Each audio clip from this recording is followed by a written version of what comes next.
এবার যে জঙ্গিদের গ্রেপ্তার করা হয়েছে তাদের কাছ থেকে মাফ করবেন, যে পাসপোর্ট জালিয়াতিতে যাদের গ্রেপ্তার করা হয়েছে তাদের কাছ থেকে চাঞ্চল্যকর কিছু তথ্য পাওয়া যাচ্ছে। যেমন ফোনের সিম, সেই সিম বদল করা হতো মাঝে মধ্যেই, এবং এই সিম বদল করতে গেলে তাহলে বেনামে সিম কিনতে হবে।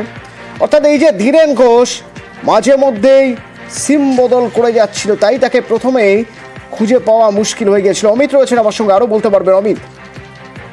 একেবারে যে তথ্য উঠে আসছে, পাসপোর্ট জালিয়াতিতে এখনো পর্যন্ত যে 8 জন গ্রেপ্তার করা হয়েছে কলকাতা পুলিশের তরফে, তারা তদন্ত করতে গিয়ে যে বিষয়টি উঠে এসেছে তাদের সামনে, যে সিম বদল, অর্থাৎ তারা যে সিম ব্যবহার করতেন সে সিম কিন্তু ঘন ঘন বদলে ফেলতেন, তারা মোবাইল নম্বর ঘন ঘন বদলে ফেলতেন।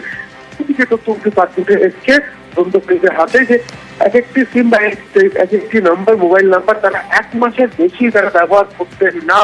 এবং 12 ডিসেম্বর রিপন যখন গ্রেপ্তার হচ্ছে সেই সময় এই ধীরে যে নম্বরটি ব্যবহার করতেন সেই নাম্বারটি কিন্তু 3 কাজের মধ্যে আবার বদলে ফেলেন।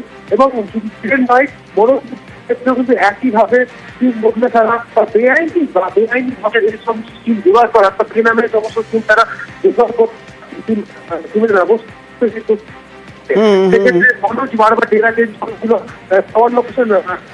ধন্যবাদ অমিত। এবং ধীরেন ঘোষ অত্যন্ত গুরুত্বপূর্ণ একটি চরিত্র এই পুরো চক্রের ক্ষেত্রে।